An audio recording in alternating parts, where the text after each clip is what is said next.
Thank you for being here, Kim. I'm so excited to have you on the show today.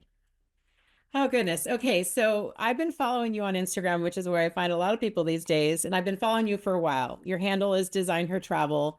You talk about transformation of travel, solo travel, how to get paid to travel. There's a ton to unwrap here.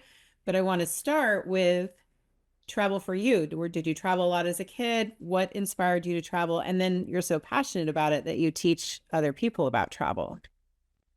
I didn't grow up traveling a ton. I don't think, I was a kid in the 80s, and so travel was a little more limited, I feel like. We did a lot of road trips, we did a lot of camping excursions, but I had two trips that really planted the seed that there was a greater world out there. And one was a trip that I won through the FFA in high school, and I went to Boulder, Colorado, and was mind blown. It was the first time I'd seen the mountain landscape, and I couldn't believe that there was a whole world out there.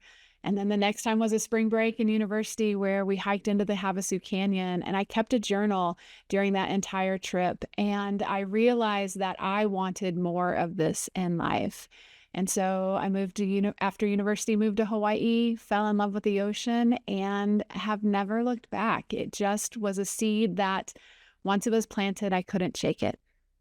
And so there's some of us who have a love of travel. I do myself.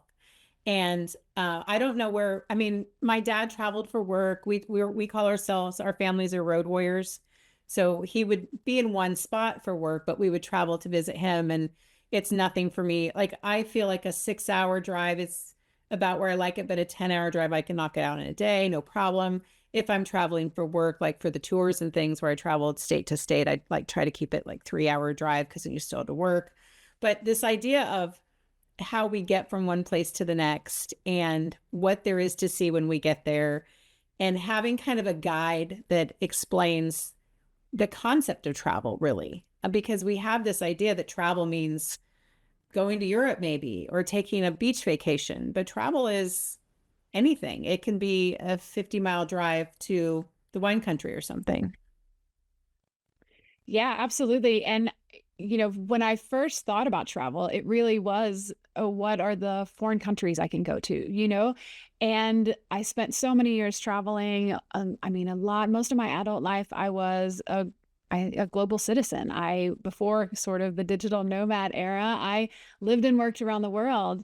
And so when I came back to the Midwest where I was raised and to raise my son, then I realized that travel can look different. And so I now spend a lot of times going to small little Main Street America towns that I haven't been to, finding the local diners, like doing things before that didn't feel like travel because they felt very normal to me.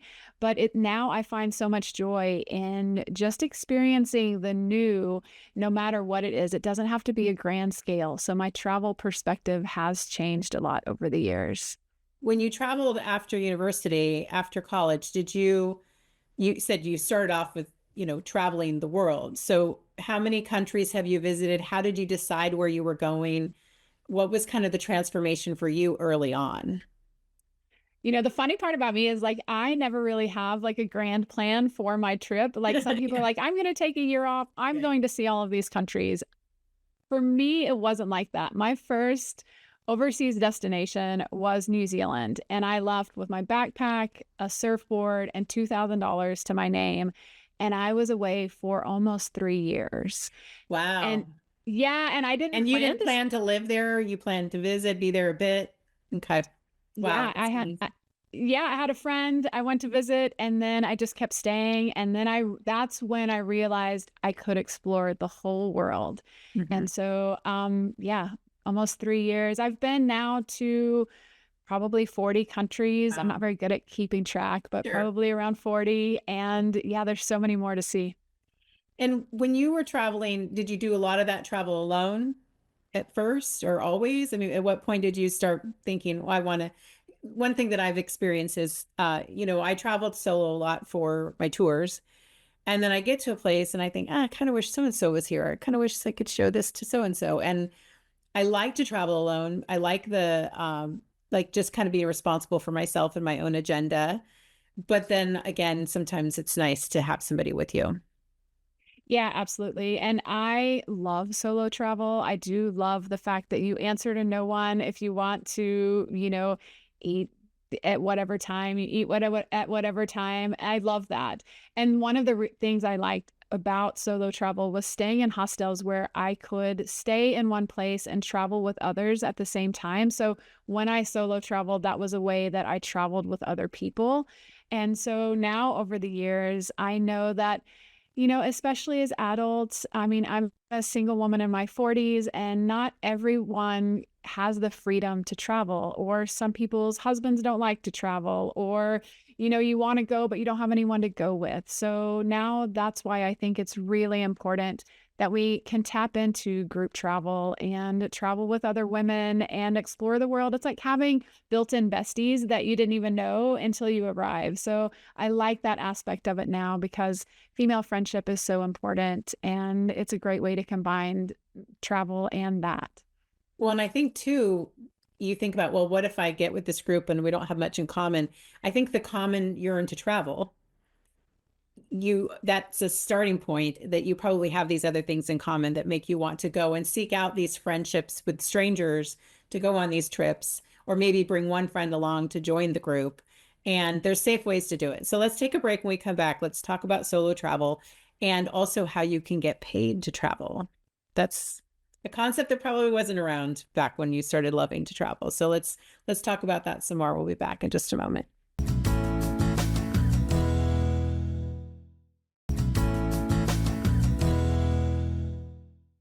We're back talking with you, Kim, about travel, solo travel, group travel, how to get paid to travel. We're getting to that part. So, when people think about travel, they think, who knows? Everyone has different ideas about it. So, maybe it's buy a plane ticket, go visit your family, or buy a plane ticket, go to the beach, buy a plane ticket, go skiing somewhere. And we were talking about how sometimes it's just taking a drive 50 miles away, maybe staying in an Airbnb in the wine country or something like that, kind of baby steps. So let's talk about for someone who hasn't traveled alone, or the thought of group travel is a little overwhelming. What is a starting point for someone to just start to think about what solo travel looks like? The easiest way for someone to get a real feel for traveling solo, and this might sound kind of silly, but it's going to dinner at a busy time. If busy is too hard, pick a restaurant that you've been wanting to go to and go to that restaurant alone. And extra points if you go when it's busy, because there is a moment of, oh, I'm by myself. What are people going to think? Will they look at me? Do I look weird sitting by myself? Like, what am I going to do?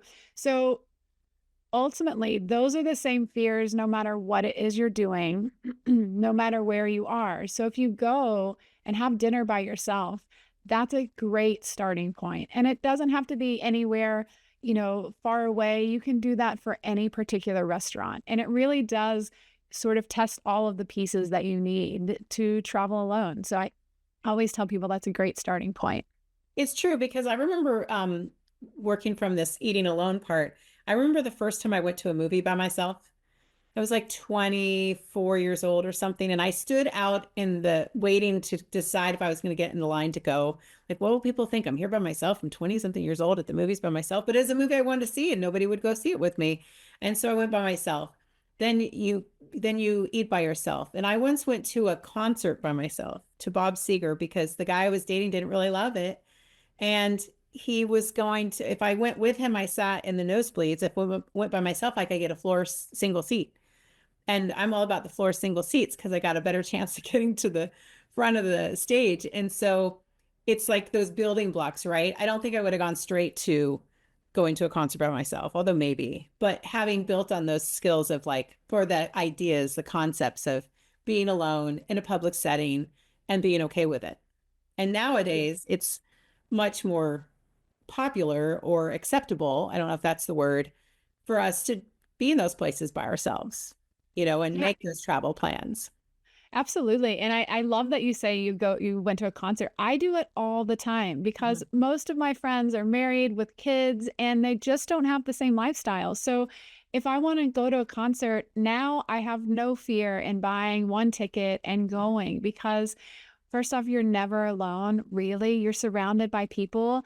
And if you don't like, if you're in an section and you want to dance a little more, you can move to another section. You don't have to worry about it. Yeah. And so I think that I'm able to do those things easily in life because I've traveled and because I know that I'm never really alone. I'm constantly surrounded by people. It's just a matter of whether I choose to interact or not. So we've got so that's the way that you try and introduce people to traveling alone. What about the concept of going in group travel? Because I there would be some reluctance, right? Because what if you don't end up liking the people, or what if, how do you make sure that it's a safe venture? Like how do you guide people in that process? So the first thing I think is when you're choosing to go on a group trip, really look at who's hosting the trip and look at the itinerary and see if those are the things that if you were to pick a trip or design a trip on your own, would those be the activities that you would choose? And if those two things are a match, then start looking, you know, things can always go wrong in travel, so it's not about being in a group trip. It's just about the experience itself. And so when you're on a group trip, you don't have to do all of the activities. If you decide you need an extra part of the afternoon just to be by yourself, you can do that as well. So even though everything is planned, you still have the freedom to, you know, pick your own, choose your own adventure, so to speak. And a good trip host puts time and care into trying to match you together. So like we have a Facebook group and everyone, when you sign up for the group trip, you fill out your likes, your dislikes. Are you a night owl? Are you a morning person? Are you an introvert? Are you an extrovert? And so we help you find a roommate that you'll feel more comfortable with. And there's opportunity and time to meet people before the trip starts. So even though you may not have met face to face, you'll still know the people going into it. So it's like when you land, it feels like you already know people. So you're excited to finally meet in person kind of thing. Yeah, absolutely. One of the things too that I was thinking about as you were talking is when you're part of a group trip and then you all meet up, and that's very exciting, and you have all these plans of what you're going to do. Sometimes these group trips are planned over and over by the same person. They're a destination kind of thing. And read the reviews, because I have a friend who came back and she's like, I lost 7 pounds because they didn't hardly feed us. Like there's just wasn't much food, or the food wasn't very good. And like for those trips where they're saying they provide the food, they provide the shelter, the accommodations. If they're doing that, then there are reviews that should be able to back that up, so that if this is a good trip for us to try. Yeah, and I would say if it's your first group trip, then pick an independent small host or someone who they're not a massive global company necessarily because it's like anything. If you shop at a big box store, you get a big box store experience. But if you want a more intimate, one-on-one local experience, then you have a better bet when choosing smaller creators or smaller companies. It's just that intimate personal experience. Right. Let's take a break and let's get to the part that most people might want to know about, is how do you get paid to travel, and or paid to travel or travel for free. There's a difference, but there are both options, and sometimes they combine together. So we'll be back in just a moment.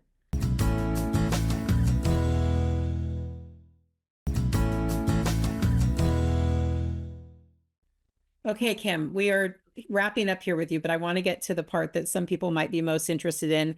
And it's maybe a foreign concept, but it happens all the time. The idea of getting paid to travel or travel for free. Let's talk about traveling for free first, because that's one of the things that you teach through the messaging that you do on Instagram and other places. Yeah, so there are so many ways to get paid to travel or to travel for free. And so it depends on what you're looking for. Say you want to spend a summer in Europe, but that seems very expensive. Now you can do things like house sitting or pet sitting and find accommodation. And so you have your accommodation paid for. And so that takes a huge chunk out of your traveling budget. And so sometimes, yes, you will still incur costs. Life costs money, but your housing is taken care of. You know, a lot of times those come with a car, so your transportation is taken care of. And so there are lots of ways to get your housing covered. There are volunteer organizations where you can work for a few hours a day and then explore the rest of the time. And again, room and board are covered in those. So it really depends on what you want to do. If you really want to give back to communities, then you can find volunteer organizations. If you want to do extended travel or just travel and it costs way less money, then consider house sitting or pet sitting around the world. There are lots of organizations that you can tap into for that. One of the ones that I've heard of recently is, well, not recently, but that I know of someone who did it recently, is the house swapping, Mm. where you swap your home and you go to their home somewhere else. And there's different steps that you can take to make sure that that's an equal and safe venture. And then I also have a friend whose daughter went to, I believe, Italy for the amount of time that you're allowed to go, where she wasn't paid to work, but she lived with a family, and they paid for all of her expenses. She lived in their home and she was their nanny for like 3 months or whatever it was. And so that was an opportunity for her to go. They wanted an English speaking nanny in their home. They spoke only Italian, so it was an interesting adventure for those few months. But that's another way. And you don't have to be 20 something to do that. You could be a retired person who goes, and one person I know of went to just tend to someone's garden for the summer because they were going to be traveling, and she's a gardener, and she went when the seasons were different here than over there, wherever she went.